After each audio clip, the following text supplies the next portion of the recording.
This is an interview with Dr. Negin Griffith at Riverview Medical Center. So, Negin, if you could just talk a little bit about your childhood and how you came to this country. Sure. I was born in Iran, which is in the Middle East. It's a neighboring country to Iraq. My family lived in, I was born in the city of Tehran, which is the capital city of Iran. And after the revolution, my family moved to Shiraz. After a little bit of turbulence, things sort of settled down for us. And I had a happy life there. I have nothing but good memories from my childhood, despite all the ups and downs of a revolution and a war. Sometime in the mid to late 1980s, though, my brother was sort of turning of age where he would have to serve in the military. And so we decided to come to the United States for a better opportunity. My parents felt that this would be a better place for us to grow up and make a contribution. So, how old were you at that time? I was around 10 or 11 years old. Okay. Did you speak English when you came? No, I didn't. My parents did. My parents went to school in the United States, went to graduate school in the United States, and my brother spoke English, but I didn't, although I had heard it off and on growing up, so it was easier to pick it up. So, were you thrown into the school system I here? was, and I was totally clueless.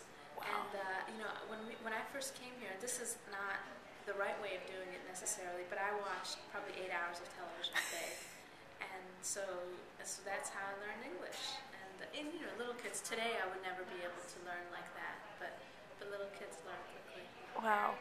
So, okay, tell me about your college experience. I know you went earlier than most. Right. So I was lucky in that I had some opportunities earlier on so that I could graduate early from high school. After learning English at 10. Right. And I was 14 when I was a freshman at Penn, and it felt normal to me because it was my only experience really. And I've made some lifelong friends, and I still keep in touch with them. In fact, I'm going to one of their weddings in a few weeks. I will say though that culturally I was different. I wasn't, I had only been exposed to the Western culture really for a few years. So the concept of boyfriends and boys was very new. And then on top of that, I was 14, whereas everybody else was 18 to 20-something years old. Wow. So that was something that I was unprepared for, but I was very lucky. I wasn't hurt in any way. I ended up falling into a group of really nice people and made some really great friends. That's great. And your parents must have been more permissive than a lot of Iranian parents, I'm guessing, to have let you go. Yeah, my parents, they're very progressive people. I mean, they were very hawkish about keeping an eye on me. I lived in the dormitories, and I was, Penn was about an hour and a half away from my parents' home, but they would come there all the time and visit, and I spoke with them every day. But they're great. I have great parents. I'm sure. So what did you study when you were there? I studied biology and chemistry, totally boring subjects for a doctor. It was a great experience, but I will say that probably one of my regrets in my education is that, because you get the biology and the chemistry in medical school, and you learn everything that you need to know to be a doctor. And I wish I had taken that opportunity to get a broader education and learn more of the arts and history and literature. So now I feel like I'm playing catch up in those areas. Wow. So did you know you wanted to be a doctor when you were there, or did that come later? I didn't. I knew that I was interested in the sciences, but I didn't know that I wanted to be a doctor. I knew that, I was an immigrant, and that I needed to do something where I would have a job.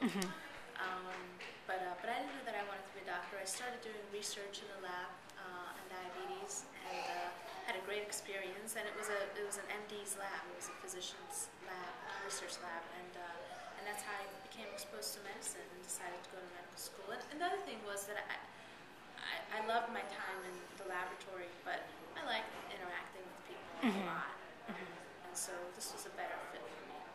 Got it. So did you have a childhood dream before you got to college? Something that you always thought about doing? Yeah, it was, it's sort of a silly dream, but I used to think the circus acrobats were really cool.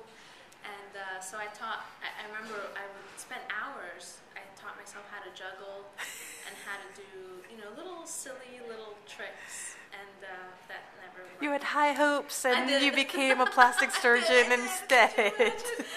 Oh well, there's still time. I still know how to juggle. I juggle for my nieces and nephews. That's so funny. How did you decide on plastic surgery in the end? I went to medical school to be a pediatrician because I thought kids were really great to take care of, and it was a worthy effort. But I ended up doing my surgery rotation, and you okay? Yeah, you were good. Just zooming in on you. I ended up doing my surgery rotation.